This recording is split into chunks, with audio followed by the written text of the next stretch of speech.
시청자 여러분 안녕하십니까? 9월 15일 정오브리핑을 시작합니다. 미 서부에서 무섭게 확산 중인 대형 산불의 원인과 책임을 놓고 정치권들이 이견을 보이면서 대선 이슈로 떠오르고 있습니다. 트럼프 대통령은 세크라멘토를 방문해 산불 현황을 보고받는 자리에서 웨이드 크로봇 캘리포니아주 천연부 장관으로부터 산불의 주요 원인 중 하나가 기후변화라는 설명을 받았습니다. 그러나 트럼프 대통령은 기후변화를 과학적으로 설명할 수 없으며 산불의 원인이라고 볼 수 없다는 취지의 입장을 표명했습니다.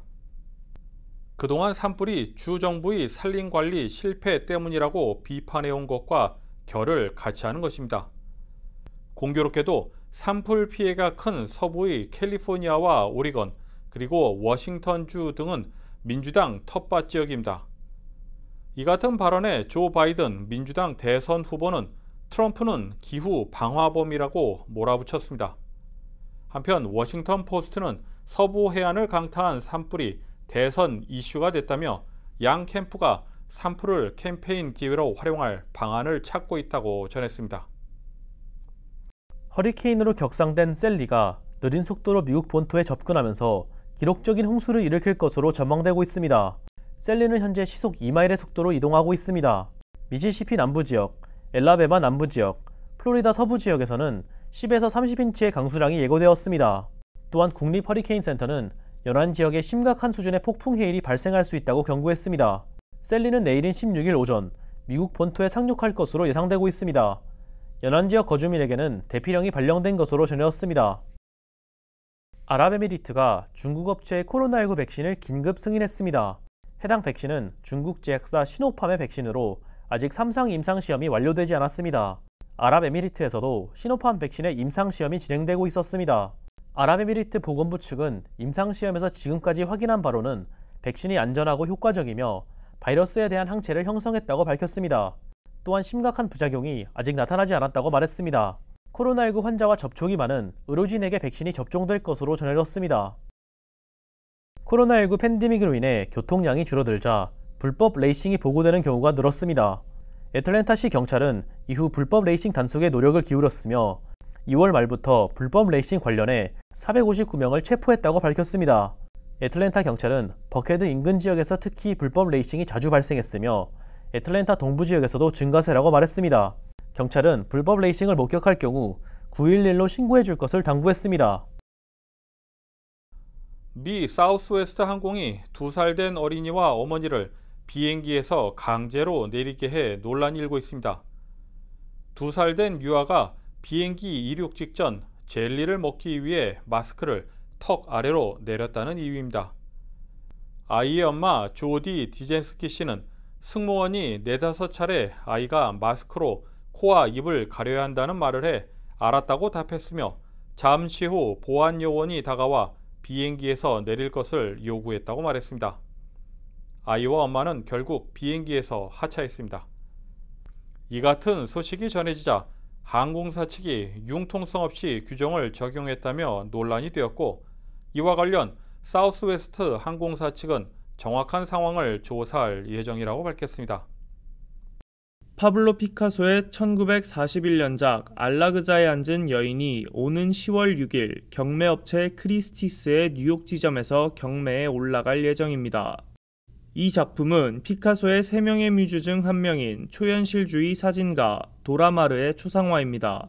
크리스티스의 이번 알라그자에 앉은 여인 경매는 이 작품의 첫 경매로 알려졌습니다. 경매 호가는 2천만 달러에서 3천만 달러가 예상되고 있습니다. 10월 열리는 경매에서는 피카소의 작품과 더불어 최근 공개된 폴 세잔, 장 미셸 바스키앗, 그리고 조안 미첼의 작품들도 경매에 올라온다고 발표된 바 있습니다. 로스웰 지역의 한 시니어가 컴퓨터 백신 업체로 사칭한 스캠에 피해를 받은 것으로 전해졌습니다. 해당 시니어는 자신이 신청하지 않은 컴퓨터 백신 업체로부터 $100의 구독료가 청구됐다는 이메일을 받았고, 이메일에 적힌 번호로 연락해 환불 절차를 진행하자 화면에는 $100가 아닌 10만 달러를 환불받은 것으로 나타났습니다.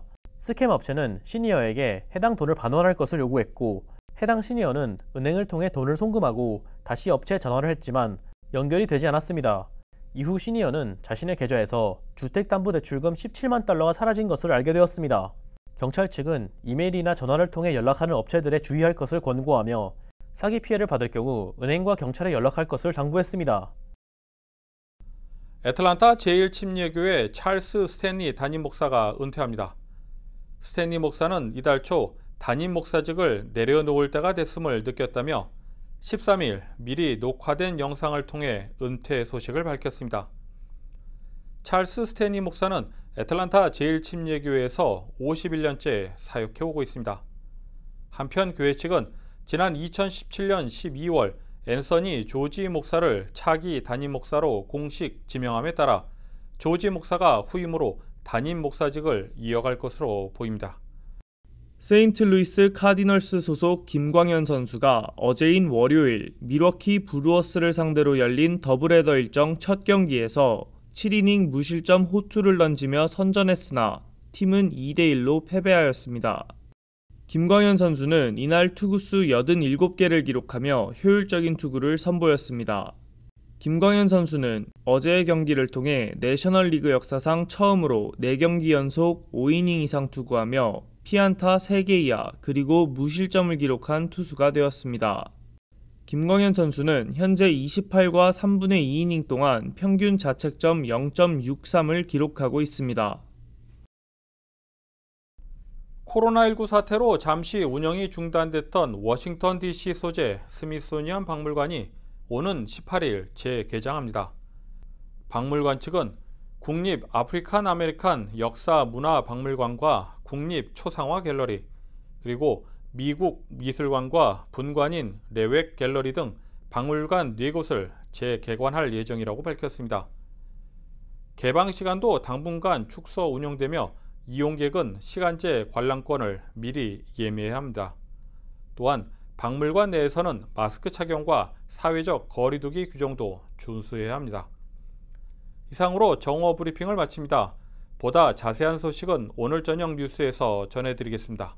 시청해주신 여러분 고맙습니다.